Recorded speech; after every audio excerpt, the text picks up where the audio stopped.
Hi, ನಾನು Manu from ತಂತ್ರಜ್ಞಾನ YouTube channel. So ಇವತ್ತಿನ SQL ಟ್ಯುಟೋರಿಯಲ್ ವಿಡಿಯೋನಲ್ಲಿ ನಾವು SQL ಕನ್ಸ್ಟ್ರೆಂಟ್ನ ಬಗ್ಗೆ ತಿಳ್ಕೊಳ್ಳೋಣ. ಸೊ ನೀವು ಬಿಗಿನರ್ ಆದರೂ ಆಗಿರ್ಬೋದು ಅಥವಾ ಎಕ್ಸ್ಪೀರಿಯನ್ಸ್ಡ್ ಪರ್ಸನ್ ಆದರೂ ಆಗಿರ್ಬೋದು, ಒಂದು ಡೇಟಾಬೇಸ್ನ ಎಫಿಷಿಯೆಂಟಾಗಿ ಮೇಂಟೈನ್ ಮಾಡಬೇಕು ಅಥವಾ ಕ್ರಿಯೇಟ್ ಮಾಡಬೇಕು ಅಂದರೆ ನಿಮಗೆ ಕನ್ಸ್ಟ್ರೆಂಟ್ಸ್ನ ಬಗ್ಗೆ ಗೊತ್ತಿರಲೇಬೇಕು. ಹಾಗಿದ್ರೆ ಈ ಕನ್ಸ್ಟ್ರೆಂಟ್ಸ್ ಅಂದರೆ ಏನು? Constraints are the rules applied to the columns in a table. Constraints ಅಂದರೆ ಒಂದು ಟೇಬಲ್ನಲ್ಲಿ ಇರುವಂಥ ಕಾಲಮ್ಸ್ಗೆ ಕೆಲವೊಂದು ರೂಲ್ಸ್ಗಳನ್ನ ಅಪ್ಲೈ ಮಾಡ್ತೀವಿ. ಇದನ್ನೇ ನಾವು ಕನ್ಸ್ಟ್ರೆಂಟ್ಸ್ ಅಂತ ಕರಿತಾ ಹೋಗ್ತೀವಿ. ಇವಾಗ ಡಿಫ್ರೆಂಟ್ ಟೈಪ್ಸ್ ಆಫ್ ಕನ್ಸ್ಟ್ರೆಂಟ್ಸ್ ಯಾವ್ದು ಅಂತ ನೋಡ್ತಾ ಹೋಗೋಣ. ಸೊ ಮೊದಲನೇದು ನಾಟ್ ನಲ್, ನೆಕ್ಸ್ಟು ಯೂನಿಕ್, ಅದಾದಮೇಲೆ ಪ್ರೈಮರಿ ಕೀ, ಫಾರಿನ್ ಕೀ ಮತ್ತು ಚೆಕ್ ಕನ್ಸ್ಟ್ರೆಂಟ್ ಅಂತ ಬರುತ್ತೆ. ಸೊ ಇದಿಷ್ಟು ಕನ್ಸ್ಟ್ರೆಂಟ್ಸ್ಗಳು. ಫಸ್ಟ್ ನಾವು ಯೂನಿಕ್ ಕನ್ಸ್ಟ್ರೆಂಟ್ ಅಂದರೆ ಏನು ಅಂತ ನೋಡ್ತಾ ಹೋಗೋಣ. So unique constraint ensure that all values in a column must be unique. That means different values. ನಾವು ಕಾಲಮ್ನಲ್ಲಿ ಯೂನಿಕ್ ಆಗಿರುವಂಥ ಒಂದು ವ್ಯಾಲ್ಯೂಸ್ನ ಸ್ಟೋರ್ ಮಾಡಬೇಕು ಅಂದಾಗ ನಾವು ಯೂನಿಕ್ ಕನ್ಸ್ಟ್ರೆಂಟ್ನ ಯೂಸ್ ಮಾಡ್ತಾ ಹೋಗ್ತೀವಿ. ಅದರಲ್ಲಿ ಡೂಪ್ಲಿಕೇಟ್ ಇರುವಂಥ ವ್ಯಾಲ್ಯೂಸ್ನ ಅದು ಅಲೋ ಮಾಡೋದಿಲ್ಲ. ಯಾವಾಗ? ಯೂನಿಕ್ ಕನ್ಸ್ಟ್ರೆಂಟ್ನ ಯೂಸ್ ಮಾಡಿದಾಗ.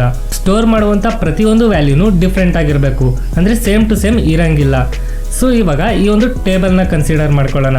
ಸೊ ಇದರಲ್ಲಿ ನೇಮ್ ಇದೆ, ಫೋನ್ ನಂಬರ್ ಇದೆ ಮತ್ತು ಇಮೇಲ್ ಇದೆ. ಇಮೇಲ್ಗೆ ನಾವು ಯೂನಿಕ್ ಅಂತ ಕೊಟ್ಟಿದ್ದೀವಿ. ಸೊ ಮೊದಲು ನೋಡ್ಬೋದು, ನೇಮು ಎ ಅಂತ ತಗೊಂಡಿದ್ದೀನಿ, ನೆಕ್ಸ್ಟ್ ಫೋನ್ ನಂಬರ್ 7 ಅಂತ ಇದೆ, ನೆಕ್ಸ್ಟ್ gmail.com ಒಂದು a@gmail.com ಅಂತ ಒಂದು ವ್ಯಾಲ್ಯೂ ಇದೆ. ಸೊ ಮತ್ತೆ ನೇಮ್ ಎ ಅಂತಲೇ ಕೊಡ್ತೀನಿ, ಅಕ್ಸೆಪ್ಟಬಲ್. ನೆಕ್ಸ್ಟ್ 7 ಅಂತ ಕೊಡ್ತೀನಿ ಫೋನ್ ನಂಬರು, ಇದು ಕೂಡ ಅಕ್ಸೆಪ್ಟಬಲ್. ನೆಕ್ಸ್ಟು a@gmail.com ಅಂತ ಕೊಡ್ತೀನಿ, ಅಂದರೆ ಇಮೇಲ್ನ ಸೇಮ್ ಇಮೇಲ್ ಕೊಟ್ಟೆ. ಇವಾಗ ಇದು ಅಕ್ಸೆಪ್ಟ್ ಆಗೋದಿಲ್ಲ, ಅಂದರೆ ಸ್ಟೋರ್ ಆಗೋದಿಲ್ಲ. ನೆಕ್ಸ್ಟು ನೇಮ್ನ ಬಿ ಅಂತ ಕೊಡ್ತೀನಿ, ಸೊ ಇದು ಅಕ್ಸೆಪ್ಟಬಲ್. ನೆಕ್ಸ್ಟು ಫೋನ್ ನಂಬರ್ನ ಕೂಡ 8 ಅಂತ ಕೊಡ್ತೀನಿ, ಇದು ಕೂಡ ಅಕ್ಸೆಪ್ಟಬಲ್ಲು. a@gmail.com ಅಂತ ಇಮೇಲ್ ID ಕೊಡ್ತೀನಿ, ಇದು ಅಕ್ಸೆಪ್ಟಬಲ್ ಅಲ್ಲ, ಅಂದರೆ ಯೂನಿಕ್ ಆಗಿರಬೇಕು. ಸೊ ಸೇಮ್ ಆಯಿತು ಮೂರು ಕೂಡ, ಸೊ ಅದಕ್ಕೆ ಅಕ್ಸೆಪ್ಟಬಲ್ ಅಲ್ಲ. ನೆಕ್ಸ್ಟು ಬಿ ಅಂತಲೇ ನೇಮ್ ಕೊಡ್ತೀನಿ, ಫೋನ್ ನಂಬರ್ 8 ಅಂತಲೇ ಕೊಡ್ತೀನಿ. ನೆಕ್ಸ್ಟ್ ಇಮೇಲ್ನ ನಾನು b@gmail.com ಅಂತ ಕೊಡ್ತೀನಿ. ಇವಾಗ ಇದು ಅಕ್ಸೆಪ್ಟಬಲ್, ಯಾಕಂದರೆ ಡಿಫ್ರೆಂಟ್ ಆಗಿದೆ ವ್ಯಾಲ್ಯೂ, a@gmail.com, b@gmail.com. ಸೊ ಇವಾಗ ನಿಮಗೆ ಯೂನಿಕ್ ಕನ್ಸ್ಟ್ರೆಂಟ್ನ ಬಗ್ಗೆ ಗೊತ್ತಾಗಿದೆ ಅನ್ಕೋತೀನಿ. ಇನ್ನೊಂದೇನಪ್ಪ ಅಂದರೆ ಯೂನಿಕ್ ಕನ್ಸ್ಟ್ರೆಂಟ್ ಯೂಸ್ ಮಾಡಿರುವಂಥ ಕಾಲಮ್ನಲ್ಲಿ ನಾವು ನಲ್ ವ್ಯಾಲ್ಯೂಸ್ನು ಕೂಡ ಸ್ಟೋರ್ ಮಾಡ್ಬೋದು. ಅಂದರೆ ಒಂದಕ್ಕಿಂತ ಹೆಚ್ಚು ನಲ್ ವ್ಯಾಲ್ಯೂಸ್ನ ಸ್ಟೋರ್ ಮಾಡೋಕೆ ಆಗೋದಿಲ್ಲ. ಇದು ನಿಮಗೆ ಗೊತ್ತಿರಲಿ, ಇದು ತುಂಬಾ ಇಂಪಾರ್ಟೆಂಟ್ ವಿಷಯ. ಇವಾಗ ನೆಕ್ಸ್ಟ್ ಬಂದು not null constraint. Not null constraint ensures that a column to not accept null values. By default a column can store null values. ಅಂದರೆ ನಾವು ಒಂದು ಕಾಲಮ್ನ ನಾಟ್ ನಲ್ ಕನ್ಸ್ಟ್ರೆಂಟ್ ಯೂಸ್ ಮಾಡಿಕೊಂಡು ಕ್ರಿಯೇಟ್ ಮಾಡಿದ್ರೆ ಆ ಒಂದು ಕಾಲಮು ನಲ್ ವ್ಯಾಲ್ಯೂಸ್ನ ಅಕ್ಸೆಪ್ಟ್ ಮಾಡ್ಕೊಳ್ಳೋದಿಲ್ಲ. ಅಂದರೆ ಬೈ ಡಿಫಾಲ್ಟ್ ಆಗಿ ನಲ್ ವ್ಯಾಲ್ಯೂಸ್ನ ಅದು ಅಕ್ಸೆಪ್ಟ್ ಮಾಡ್ಕೋತಿರುತ್ತೆ.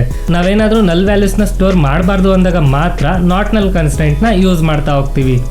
ಇವಾಗ ಈ ಟೇಬಲ್ನ ಕನ್ಸಿಡರ್ ಮಾಡೋಣ. ಸೊ ನೇಮ್ ಇದೆ, ಫೋನ್ ನಂಬರ್ ಇದೆ, ಇಮೇಲ್ ಇದೆ. ಇಮೇಲ್ಗೆ ನಾವು ನಾಟ್ ನಲ್ ಅನ್ನುವಂಥ ಕನ್ಸ್ಟ್ರೆಂಟ್ನ ಯೂಸ್ ಮಾಡ್ತಾ ಹೋಗೋಣ. ಸೊ ಇವಾಗ ನೋಡ್ಬೋದು ನೀವು ಇಲ್ಲಿ 0ನ ಕೂಡ ಅಕ್ಸೆಪ್ಟ್ ಮಾಡುತ್ತೆ, ಸ್ಪೇಸ್ನು ಕೂಡ ಅಕ್ಸೆಪ್ಟ್ ಮಾಡುತ್ತೆ, ನಲ್ ಅಂತ ಬಂದಾಗ ಅಕ್ಸೆಪ್ಟ್ ಮಾಡೋದಿಲ್ಲ.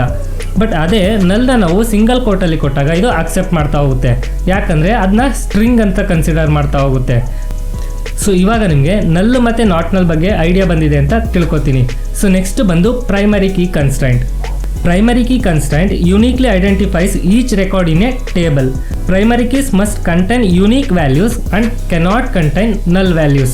A table can have only one primary key and the primary key can contain multiple columns or a single column. Primary key na ನಾವು ಟೇಬಲ್ನಲ್ಲಿ ಯೂನಿಕ್ ರೆಕಾರ್ಡ್ನ ಐಡೆಂಟಿಫೈ ಮಾಡೋಕ್ಕೆ ಯೂಸ್ ಮಾಡ್ತಾ ಹೋಗ್ತೀವಿ. ಪ್ರೈಮರಿ ಕೀನ ನಾವು combination of unique and not null constraint ಅಂತ ಕೂಡ ಕರಿಬೋದು. ಯಾಕಂದರೆ ಇದರಲ್ಲಿ ಪ್ರತಿ ರೆಕಾರ್ಡು ಯೂನಿಕ್ ಆಗಿರಬೇಕು ಮತ್ತು ನಲ್ ವ್ಯಾಲ್ಯೂಸ್ನ ಇದು ಅಕ್ಸೆಪ್ಟ್ ಮಾಡ್ಕೊಳ್ಳೋದಿಲ್ಲ. ಒಂದು ಟೇಬಲಲ್ಲಿ ನಾವು ಒಂದು ಪ್ರೈಮರಿ ಕೀನ ಮಾತ್ರ ಯೂಸ್ ಮಾಡ್ತಾ ಹೋಗ್ಬೋದು. ಅದೇ ಥರ ಒಂದು ಪ್ರೈಮರಿ ಕೀನಲ್ಲಿ ಒಂದು ಕಾಲಮ್ ಬೇಕಾದ್ರೂ ಇರ್ಬೋದು ಅಥವಾ ಮಲ್ಟಿಪಲ್ ಕಾಲಮ್ಸ್ ಬೇಕಾದರೂ ಇರ್ಬೋದು. ಇವಾಗ ಈ ಟೇಬಲ್ ನೋಡೋಣ. ಸೊ ID ಇದೆ, ನೇಮ್ ಇದೆ, ಫೋನ್ ನಂಬರ್ ಇದೆ. ಸೊ ನಾವು ID ನ ಪ್ರೈಮರಿ ಕೀ ಅಂತ ಡಿಫೈನ್ ಮಾಡೋಣ.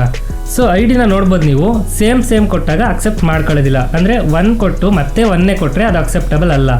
ಸೊ 1 ಕೊಟ್ಟು ಮತ್ತೆ ಬೇರೆ ನಂಬರ್ ಏನಾದರೂ ಕೊಟ್ಟರೆ ಅದು ಅಕ್ಸೆಪ್ಟಬಲ್. ನೆಕ್ಸ್ಟ್ ನಲ್ ವ್ಯಾಲ್ಯೂಸ್ ಕೊಟ್ಟರು ಕೂಡ ಇದು ಅಕ್ಸೆಪ್ಟ್ ಮಾಡ್ಕೊಳ್ಳಲ್ಲ, ಯಾಕಂದರೆ ನಾಟ್ ನಲ್ ಮತ್ತು ಯೂನಿಕ್ ಕನ್ಸ್ಟ್ರೆಂಟ್ನ ಕಾಂಬಿನೇಷನ್ನ ಪ್ರೈಮರಿ ಕೀ ಅಂತ ಕೂಡ ಕರಿತಾ ಹೋಗ್ತೀವಿ.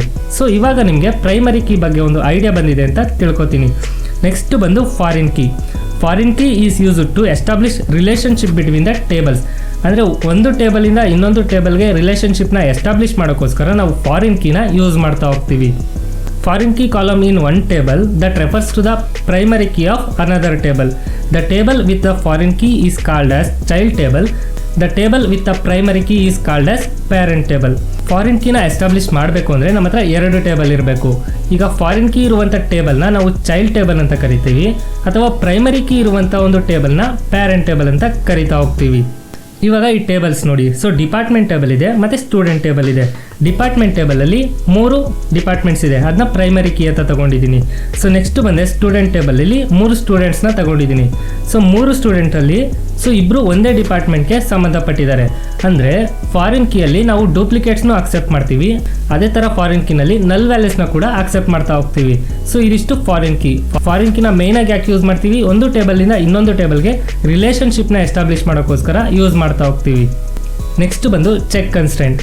The check constant is used to limit the values range that can be placed in a column. If you define a check constant on a column, it will allow only certain values for this column. Check ಕನ್ಸ್ಟೆಂಟ್ನ use ಮಾಡಿಕೊಂಡು ನಾವು ಕಾಲಮ್ಗೆ insert ಆಗುವಂಥ ವ್ಯಾಲ್ಯೂಸ್ನ restrict ಮಾಡ್ತಾ ಹೋಗ್ಬೋದು, ಅಂದರೆ limit ಮಾಡ್ತಾ ಹೋಗ್ಬೋದು. ಇವಾಗ ನಾವು ಒಂದು DLಗೆ ಅಪ್ಲೈ ಮಾಡಬೇಕು ಅಂದರೆ ನಮ್ಮ ಏಜು 18 ಇಯರ್ಸ್ಗಿಂತ ಜಾಸ್ತಿ ಇರಬೇಕು. ಆವಾಗ ಮಾತ್ರ ನಾವು DLಗೆ ಅಪ್ಲೈ ಮಾಡೋಕ್ಕೆ ಆಗೋದು, ಇಲ್ಲ ಅಂದರೆ ಅಪ್ಲೈ ಮಾಡೋಕ್ಕೆ ಆಗೋದಿಲ್ಲ. ಸೊ ಇದೇ ಥರ ನಾವು ಚೆಕ್ ಕನ್ಸ್ಟೆಂಟ್ನ ಯೂಸ್ ಮಾಡಿಕೊಂಡು ಯಾವ ಥರ ವ್ಯಾಲ್ಯೂಸ್ನ ಸ್ಟೋರ್ ಮಾಡಬೇಕು ಅಂತ ಡಿಸೈಡ್ ಮಾಡ್ತಾ ಹೋಗ್ಬೋದು. ಇವಾಗ ಈ ಎಕ್ಸಾಂಪಲ್ ನೋಡಿ, ID ಇದೆ, ನೇಮ್ ಇದೆ ಮತ್ತು ಏಜ್ಗೆ ನಾನು ಚೆಕ್ ಕನ್ಸ್ಟೆಂಟ್ನ ಯೂಸ್ ಮಾಡ್ತಾ ಇದ್ದೀನಿ. Age greater than or equal to 18 ಇದ್ದರೆ ಮಾತ್ರ ಕಾಲಮ್ಗೆ ಡೇಟಾ ಎಂಟ್ರಿ ಆಗಬೇಕು, ಇಲ್ಲಾಂದರೆ ಎಂಟ್ರಿ ಆಗಬಾರ್ದು. ಸೊ ಇವಾಗ ನೋಡಿ 1 ಅಂತ ಕೊಟ್ಟಿದ್ದೀನಿ ಐಡಿನ, ನೇಮು A ಅಂತ ಕೊಟ್ಟಿದ್ದೀನಿ, 18 ಕೊಟ್ಟಿದ್ದೀನಿ ಏಜ್ನ, ಅಕ್ಸೆಪ್ಟಬಲ್ ಇದು. ನೆಕ್ಸ್ಟ್ 22 ಕೊಟ್ಟರು ಅಕ್ಸೆಪ್ಟಬಲ್, ಅಂದರೆ 18ಗಿಂತ ಜಾಸ್ತಿ ಇದೆ. ನೆಕ್ಸ್ಟ್ ಬಂದು 17 ಕೊಟ್ಟಿದ್ದೀನಿ, ಇದು ಅಕ್ಸೆಪ್ಟಬಲ್ ಅಲ್ಲ, ಯಾಕಂದರೆ ಚೆಕ್ ಕನ್ಸ್ಟೆಂಟ್ ಹಾಕಿದ್ದೀವಿ ನಾವು greater than or equal to 18 ಇರಬೇಕು ಅಂತ. ಸೊ ಈ ಥರ ನಾವು ಚೆಕ್ ಕನ್ಸ್ಟೆಂಟ್ನ ಯೂಸ್ ಮಾಡ್ತಾ ಹೋಗ್ಬೋದು. ಸೊ ಇವಾಗ ನಿಮಗೆ ಕನ್ಸ್ಟೆಂಟ್ಸ್ನ ಬಗ್ಗೆ ಒಂದು ಐಡಿಯಾ ಬಂದಿದೆ ಅಂತ ತಿಳ್ಕೊತೀನಿ. ಸೊ ಇದೇ ರೀತಿ SQL ರಿಲೇಟೆಡ್ ಅಥವಾ ಟೆಕ್ನಿಕಲ್ ರಿಲೇಟೆಡ್ ವಿಡಿಯೋಗಳಿಗಾಗಿ ತಂತ್ರಜ್ಞಾನಿ ಯೂಟ್ಯೂಬ್ ಚಾನಲ್ನ ಸಬ್ಸ್ಕ್ರೈಬ್ ಮಾಡ್ಕೊಳ್ಳಿ. ಸಿಗೋಣ ಮುಂದಿನ ವಿಡಿಯೋದಲ್ಲಿ. Thank you.